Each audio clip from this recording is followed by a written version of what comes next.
ஷர்மிளா வணக்கம். நிச்சயமாக தமிழகத்தை வெல்ல கை கோர்ப்போம். தமிழக முழுவதும் பாதிப்பினை ஏற்படுத்தும் டாஸ்மாகை முழுவதுமாக மூட வேண்டும் என சத்தியம் டிவி சார்பில் சத்தியம் டிவி இயக்கம் இன்று காலை முதல் பல்வேறு செய்திகளை ஒளிபரப்பி வரும் நிலையில் திருநெல்வேலியில் மது போதையால் மீண்டும் நடந்த அரிவாள் வெட்டு சம்பவம் எப்போதும் போல பரபரப்பினை ஏற்படுத்தி இருக்கிறது.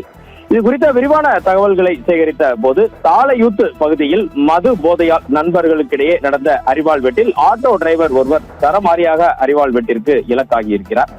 திருநெல்வேலியை அடுத்த தாளையூத்து அருகே உள்ள நாரணம்மாள்புரம் ரைஸ் மில் தெருவை சேர்ந்தவர் சங்கரன். இவரது மகன் 31 வயதான மகாராஜன். இவர் சொந்தமாக ஆட்டோ ஓட்டி வருகிறார்.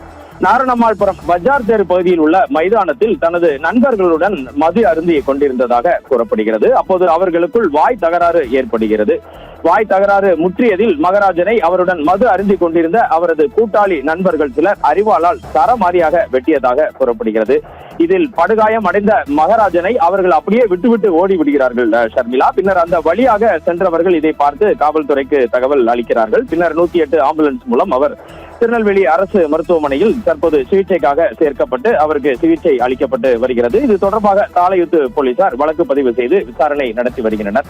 திருநெல்வேலி மாவட்ட காவல்துறை சார்பில் இது குறித்து நாம் விசாரித்த போது இது போன்ற சம்பவங்கள் நாம் இன்று காலையிலேயே தெரிவித்தபடி தொடர்ந்து திருநெல்வேலி மாவட்டத்தில் நடைபெற்று வருவதாகவும், எந்த சம்பவம் அரிவாள் வெட்டோ எந்த சம்பவம் நடந்தாலும் அதன் அடிப்படை காரணத்தை ஆராய்ந்தோம் என்றால் அது டாஸ்மாக் கடையில் தான் கொண்டு நிற்கிறது என்ற தகவலே கூறப்படுகிறது.